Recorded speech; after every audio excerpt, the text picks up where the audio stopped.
We're a not-for-profit organisation, so we're interested in the conservation of wildlife. We achieve conservation through an integrated approach to land management, which basically allows us to carry out other forms of activity, human activity on that land without those activities impinging upon our ability to achieve conservation. A good example is cattle ranching. We integrate our cattle ranching with the wildlife populations on Ol Pejeta. It's fairly revolutionary. It's something which hasn't been tried formally very much in the past. It's advantageous to us in that it increases our productivity, meaning that as an organisation we're better able to finance the costs of conservation.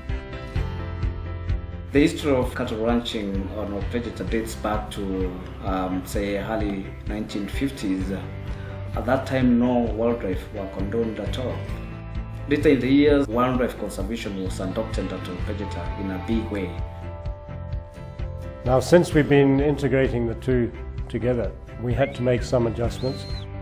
The increase in predators means we had to find ways of protecting our cattle better at night. We want the tourists to see the predators and enjoy them, and therefore we have to learn to live with them with the cattle. Thinking of the whole scenario of wildlife livestock integration and looking at the challenges, the predation, the competition on available resources like water and grazing, you really need a very hardy animal. The Boran is sort of one of the indigenous breeds of animals that are able to convert straight grazing, natural pasture, into beef within an economical period of time. Boran also has an incredible herd instinct, which makes it easier to manage in a wildlife situation. And for all those reasons, Boran is the best animal to keep. On top of all that, the Boran is in big demand all over Africa, and we are one of the biggest breeders. Thinking of conservation, we are trying also to look at other indigenous breeds of cattle.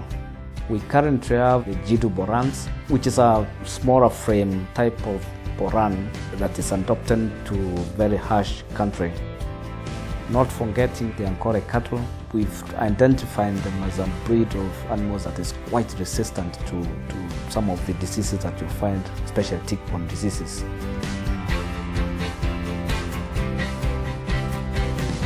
On a wider perspective, we have a community-based program which we call Linking Livestock Markets with Wildlife Conservation.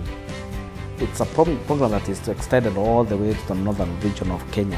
What we do is we buy their cattle in view of helping them reduce livestock densities and pave way for wildlife conservation.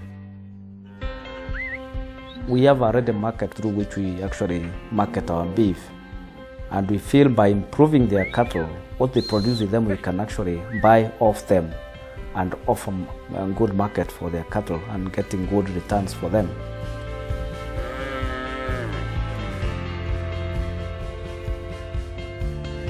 I think Ol Pejeta is important because it's demonstrating that there are other ways of achieving conservation. In this country, demand for land is huge, meaning that the chances of more national parks being created in future are almost nil. Yet the existing national parks network that we have is not sufficient to contain the wildlife populations that we have. So to maintain the ecological process across huge areas, what we need to do is to find innovative ways of persuading people to set aside land for conservation. And what our integrated model does is allow people to do that.